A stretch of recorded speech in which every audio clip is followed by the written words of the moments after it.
गवळी समाज शिक्षण समिती अध्यक्ष माननीय श्री विलासदादा चौलकर आणि श्वेता चौलकर यांना लग्नाच्या वाढदिवसाच्या हार्दिक शुभेच्छा। शुभेच्छुक श्री विनोद शंकर चोगले, रायगड भूषण।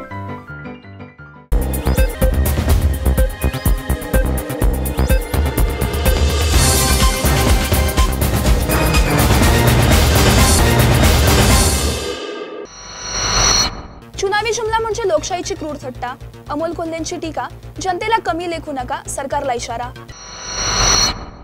शिरूर लोकसभेचे राष्ट्रवादीचे उमेदवार अमोल कोल्हे यांनी सरकारवर जोरदार टीका केली आहे। देवाच्या काठीला आवाज नसतो, जनतेला किरकोळीत काढू नका, जनता जनार्दनाचा आवाज एकदाच घुमणार, जनतेला कमी लेखू नका असा इशारा अमोल कोल्हे यांनी सरकारला दिला आहे। सुनील तटकरे यांच्या प्रचारानिमित्त रायगड जिल्ह्यातील महाड येथील सभेत ते बोलत होते।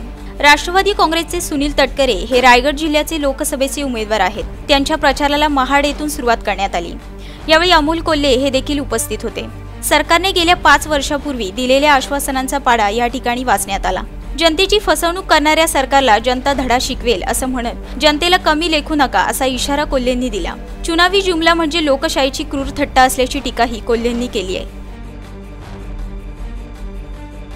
भूमीत उभं राहून जाणीवपूर्वक सांगतोय 2022 साली आपला भारत देश हा जगातली सर्वाधिक तरुण लोकसंख्या असणारा देश होणार आहे। आणि त्यामुळे जे सरकार तुम्हाला हवं आहे, केंद्रात जे सरकार तुम्हाला हवं आहे, ते सरकार केवळ भावनिक मुद्द्यांवर दगड हातात घ्यायला लावणारं सरकार नको, तर विधायक विचार देऊन दगड रचायला लावणारं सरकार असलं पाहिजे।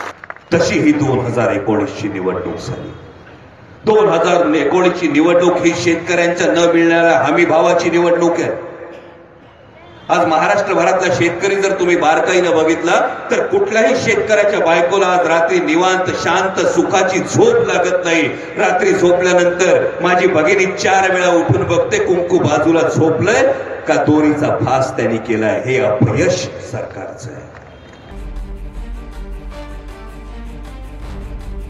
जातीवरून जे बोलायचं असेल ते बोला, मी माझ्या मातीसाठी उभा राहणारा माणूस असल्याचं अमोल कोल्हे यांनी म्हटलं।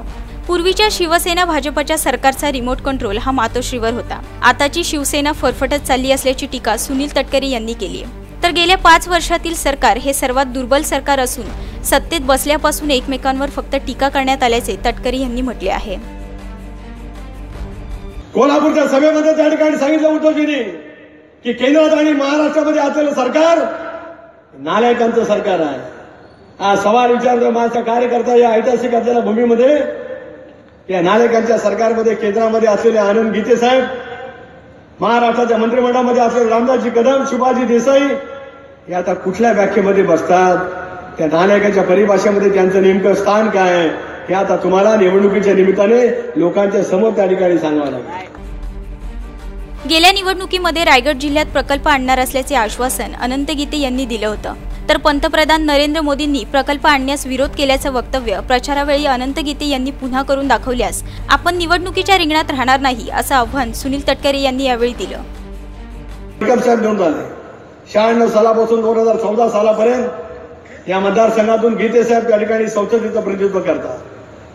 काल परवा या ठिकाणी भारतीय जनता पक्ष आणि शिवसेनेचा मेळावा झाला, बैठक झाली, मनोमिलनाची बैठक झाली। त्या बैठकीमध्ये सांगितलं गेलं पत्रकार मित्रांनो की पुढच्या कालावधीमध्ये एवढाच प्रचार करा की खासदार कसा नसावा ही प्रचाराची भूमिका घेऊन एक कलमी लोकांच्या समोर सांगण्याचं तुम्ही काम करा। हे का तुम्हाला गीतेजी सांगावं लागतंय?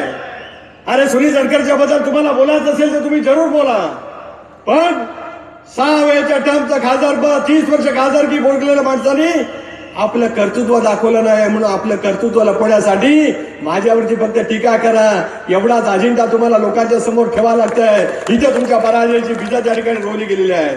तुम्ही सांगू शकत नाही की सुनील तटकरे गेल्या 30 वर्षामध्ये सार्वजनिक जीवनामध्ये काम केलं नाही। एकदा तरी या व्यासपीठावरती येण्याची तुम्ही हिंमत दाखवा की सुनील तटकरेंनी विकासाचं काम गेल्या 30 वर्षामध्ये केलं नाही।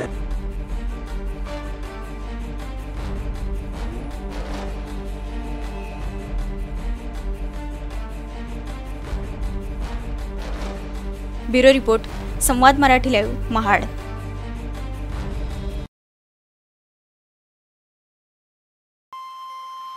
श्री गणपती संस्थान महड, तालुका खालापूर, जिल्हा रायगड। श्री वरदविनायकाच्या भक्तांसाठी भक्तनिवासाची सोय, स्वच्छता आणि 24 तास गरम पाणी, सीसीटीव्हीची नजर। आगाऊ नोंदणीसाठी संपर्क करा 021 92 26 69 12 72 76 47 38 54।